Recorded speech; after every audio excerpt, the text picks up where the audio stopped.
आपके जीवन में आ रहे संकट दूर हो जाएंगे, बाधाएं दूर हो जाएंगी, भाग्य चमत्कारी रूप से चमकने लगेगा। इतना चमत्कारी है ये दिया। बनाना प्रारंभ करिए, जलाना प्रारंभ करिए, खुद भी बनाइए, खुद भी जलाइए, अपने फ्रेंड्स के साथ जितना मर्जी इस वीडियो को शेयर करें। नमस्कार दोस्तों, स्वागत है आप आपके अच्छे स्वास्थ्य और सुखद जीवन की मंगल कामना करती हूँ। आपके अपने इष्ट देवों को कोटि कोटि नमन करते हुए, बड़ों को प्रणाम करते हुए वीडियो प्रारंभ करते हैं। साथियों, आज बात करेंगे रसोई घर में चुपचाप किया गया कार्य चमका देगा भाग्य। आज की वीडियो में यही एक बहुत जबरदस्त वाला उपाय लेकर मैं आपके बीच में, चलिए झटपट वीडियो प्रारंभ कर लेते हैं। लेकिन उससे पहले चैनल पर नया है तो चैनल को सब्सक्राइब जरूर करिएगा और बेल आइकन का बटन भी प्रेस करिएगा, जिससे आने वाली वीडियोस का नोटिफिकेशन आपको मिले। सबसे पहले मैं बात कर रही हूँ रसोई घर की। रसोई घर के ऊपर पहले भी वीडियो बनाई है, लेकिन आज जो जबरदस्त वाला उपाय लेकर आई हूँ, आजमाया वो उपाय है, स्वयं किया हुआ उपाय है, कहीं आपको सुनने और देखने के लिए नहीं मिलेगा। दूसरी बात, रसोई घर में माँ अन्नपूर्णा का स्थान होता है। ज्यादातर महिलाओं का समय रसोई घर में व्यतीत होता है। रसोई घर से नेगेटिव थॉट्स निकल कर जाते हैं। रसोई घर से क्रोध, गुस्सा और प्रेम तीनों ही निकल कर जाते हैं, क्योंकि आपने सुना होगा, जैसा खाएंगे अन्न वैसा हो जाएगा मन। जब आप बहुत प्रेम से भोजन बनाते हैं तो भोजन अत्यंत स्वादिष्ट बनता है और खाने वालों के अंदर भी पॉजिटिविटी आती है और निश्चित आपकी प्रशंसा होती है। जब आप क्रोध में, गुस्से में या बेचैनी में या टेंशन में आकर भोजन बनाती हैं तो भोजन उतना स्वादिष्ट भी नहीं बनता और उस भोजन का आउटपुट भी नहीं मिलता। आउटपुट यानी कि सेहत। सबकी सेहत का राज आपके किचन में और किचन आपके हाथ में है। समझ गए मैं क्या कहना चाह रही हूँ? जब किचन आपके हाथ में है तो आप स्वयं माँ अन्नपूर्णा का अवतार है, आप स्वयं माता लक्ष्मी का अवतार है। तो आप जो भी भोजन बनाकर सबको ग्रहण कराती हैं, उस भोजन से उनका स्वास्थ्य पर डिपेंड करता है कि उनका स्वास्थ्य कैसा रहेगा। हेल्दी बनाकर खिलाएंगी, हेल्दी रहेगा। प्रसन्नता से बनाकर खिलाएंगी, अच्छे से लगेगा और व्यक्ति क्रोध करना छोड़ देगा। और अगर परेशान होकर बनाएंगी तो परेशानी ही आउटपुट में मिलेगी। ये सारी चीजें तो है ही है। इसके साथ साथ मैं आपको बताऊं आपको करना क्या है किचन में। आप कि देखिए, जैसे व्यवस्था, वैसे कहा यह जाता है कि नहा धोकर किचन में प्रवेश करना चाहिए, परंतु आज के समय में जब बच्चे पढ़ते हैं, सुबह 5 बजे 6 बजे बस आ जाती है या हस्बैंड को ऑफिस जाना होता है, तो कहीं ना कहीं ये संभवतः नहीं हो पाता कि सभी घरों में स्नान करके किचन में जाया जाए। उस कंडीशन में आप जब आप सुबह उठते हैं, फ्रेश वगैरह होते हैं, तो फटाफट से हाथ मुंह तो धोते ही है ना, तो हाथ मुंह धोकर भी आप प्रवेश कर सकती हैं। हाथ मुंह धोकर प्रवेश करें। उसके बाद जब आप रसोई स्टार्ट करें, यानी कि खाना कुछ भी बनाना स्टार्ट करें, ठीक है, जब मैं कहूँ तो तवा रखें। तवा, पराठा, फुल्का, चपाती, ब्रेड, जो भी बनाने के लिए आप बर्तन रखें, उस बर्तन में 2 बूंद दूध का छींटा लगाइए, उसको पोंछ दीजिए। ठीक है, उसके बाद इतना सा, बिल्कुल जरा सा नमक डालिए, उसके बाद पूछ दीजिए। अब क्या होगा, जब आपने दूध डाला है और उसको पूछ दिया, तो यानी कि मां अन्नपूर्णा को आपने भोग लगा दिया। ठीक है, क्योंकि बहुत जगह ऐसी है जहाँ पर गाय नहीं मिलती है, कुत्ता नहीं मिलता है, पक्षी नहीं मिलते, हम कर नहीं सकते, बहुत सारी वगैरह वगैरह वगैरह। तो आपने मां अन्नपूर्णा का भोग लगा दिया दूध से। एक चुटकी जो जरा सा नमक मैंने बोला है वो डालें और उसके बाद पहुंच दे। उसको मैंने इसलिए बोला है जिससे आपके घर से ग्रह कलेश, नेगेटिविटी दूर हो जाए, लड़ाई झगड़े दूर हो जाए, घर के अंदर पॉजिटिविटी आए। ये अग्निदेव को प्रणाम करने के लिए आप इस तरह के कार्य करते हैं तो अग्निदेव भी प्रसन्न होते हैं और आपके कार्य बनने प्रारंभ हो जाते हैं। ये 2 कार्य कर लेंगे। अब जो खास वाला उपाय है वो बताती हूँ।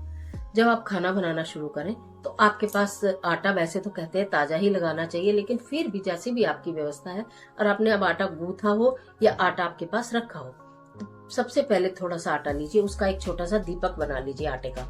ठीक है, आटे का छोटा सा दीपक बनाइए, उसमें जरा सा तेल डालिए, रुई की एक पतली सी लंबी बाती लगा दीजिए। समझ में आई बात? आटा लीजिए डब्बे में से जिसमें आप खाना बनाने के लिए आटा आपने रखा है, उसका छोटा सा आटे का दीपक बनाइए, उसमें थोड़ा सा सरसों का तेल डालिए, एक लंबी बाती, छोटी सी, इतनी सी भी लंबी बाती आप उसमें लगा सकते हैं, 1 बूंद दूध डालिए और उसे अपने किचन में जहां आप खाना बना रही है कहीं भी चुपचाप रख दीजिए। ठीक है, ठंडा ही रखना है, जलाना नहीं है। ये कार्य सुबह करना है, दीपक ठंडा रहेगा, आप उसे नहीं जलाएंगे। पूरे दिन उसको संभाल के आप एक छोटी सी प्लेट या कटोरी बना लीजिए जिसमें आपको हर दिन एक दीपक रखना है। वो आपकी कटोरी या प्लेट मिट्टी की भी हो सकती है, स्टील की भी हो सकती है, घर का कोई भी बर्तन छोटा सा हो सकता है, जिसमें आपने कहा कि रोज मुझको छोटा सा दीपक इसमें बनाकर रखना है, जिससे वो गिरे ना, हाथ ना लगे साफ सफाई के अंदर। और आप चाहे तो उसे छोटी सी प्लेट से ढक भी सकते हैं। अगर आपके घर में मेड आती है या रसोई में और 4 जनों का हाथ है तो हर कोई पूछेगा ये क्या रखा है, ये क्या रखा है, और जबकि वो टोक होनी नहीं चाहिए। तो आप क्या करें, एक प्लेट लीजिए, उसके अंदर छोटा सा आटे का दीपक बना के रखिए, उसमें एक लंबी पतली सी बाती रुई की लगाइए लंबी, और सरसों का तेल डालिए, 2 बूंद दूध डालिए और उसे दूसरी प्लेट से ढककर अपनी किचन में ही आसपास कहीं रख लीजिए जहाँ आप खाना बनाती हैं। ठीक है। फिर संध्या का समय आएगा, बोलूं तो प्रदोष काल आएगा 6 बजे से 7 बजे के बीच में। तब तक आपने खाना बनाया हो तो भी, नहीं बनाया हो तो भी, आप उस दीपक को उठाइए, घर के बाहर कहीं भी कोई भी एक पेड़ हो उसके नीचे जला दीजिए। अगर आपको ऐसा लगता है कि हम घर के दूर कहीं पेड़ के नीचे जलाने जाएंगे, लोग सोचेंगे क्या करें, अपने घर के बाहर सब लोग शाम को दिया बाती करते हैं ना, आप भी मुख्य द्वार के आसपास या तुलसी जी के आसपास कहीं जलाते होंगे। ये दीपक में बस इतना फर्क है कि इसको आपको अपने घर की बाउंड्री के बाहर ही किसी पेड़ के आसपास जलाना है, किसी पेड़ के आसपास जलाना शुभ है। शाम को जला दीजिए, हाथ जोड़कर प्रणाम कर लीजिए। अद्भुत परिणाम देखने के लिए मिलेंगे। घर के अंदर टूट के बरकत आएगी, धन आएगा, धन के स्रोत बनेंगे, आपके पति की आय बढ़ेगी, पारिवारिक आय बढ़ेगी, जितने भी लोग काम करते हैं घर में सबकी उन्नति होगी, तरक्की होगी, आय बढ़ेगी। क्योंकि वो चमत्कारी दीपक है जो आपने माँ अन्नपूर्णा के निमित्त किचन प्रारंभ की और आपने बना के रख दिया। ठीक है, ठंडा। उसके बाद आपने उसे शाम को पूरे दिन उसके अंदर किचन की अगर कोई नेगेटिविटी है तो वो दीपक सोख लेगा और अपनी पॉजिटिविटी डालता रहेगा। शाम को आपने उस दीपक को उठाकर घर के बाहर कहीं जला दिया। हर दिन नया छोटा सा दीपक बनाइए, बहुत बड़ा बनाने की भी जरूरत नहीं है, छोटा सा दीपक रोज बनाइए और उस दीपक को शाम को जलाने के लिए अपनी आदत में शामिल कर लीजिए। इसे पीरियड में, सूतक में, पातक में भी आप कर सकती हैं।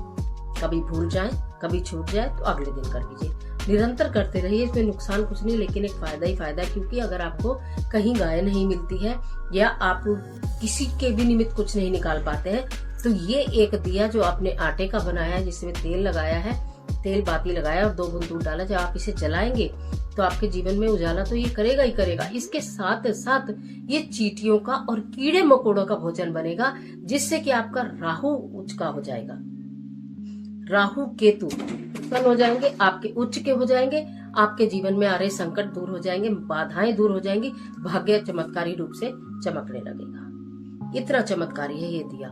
बनाना प्रारंभ करिए, जलाना प्रारंभ करिए, खुद भी बनाइए, खुद भी जलाइए, अपने फ्रेंड्स के साथ जितना मर्जी इस वीडियो को शेयर करिए। बस किसी को ये मत कहिए कि हम ये कार्य कर रहे हैं। अभी एक बच्ची ने बोला मैंने आज से ये शुरू किया है उपाय, तो मैंने उसको भी ये लिखा कि जो अगर आप उपाय करते हैं उसका मतलब होता है गुप्त। किसी भी पूजा की उपाय की किसी दूसरे के साथ चर्चा नहीं करनी चाहिए। ये उपाय इतना साधारण और इतना चमत्कारी है जो आपके पूरे परिवार के भाग्य को चमका देगा। तो इसलिए इसकी वीडियोस आप चाहे तो अपने फ्रेंड के साथ शेयर कर सकते हैं, उनके लिए भी लाभदायक होगा। किचन में झूठा ना करें, किचन में टूटे हुए बर्तन ना रखें, टूटे हुए बर्तनों का प्रयोग ना करें, चटके हुए बर्तनों का प्रयोग ना करें, गैस के ऊपर रखे हुए सामान में से उठाकर कुछ चखे ना, मतलब कहने का कि झूठा ना करें। कढ़ाई तवा तो बिल्कुल भी झूठा ना करें, उसमें से सामान किसी कटोरी में डालें और फिर चम्मच के साथ खाएं। तो इन चीजों का भी आपको ध्यान रखना है और उसके साथ साथ एक दिया जला देना, आपकी तो हो जाएगी बल्ले।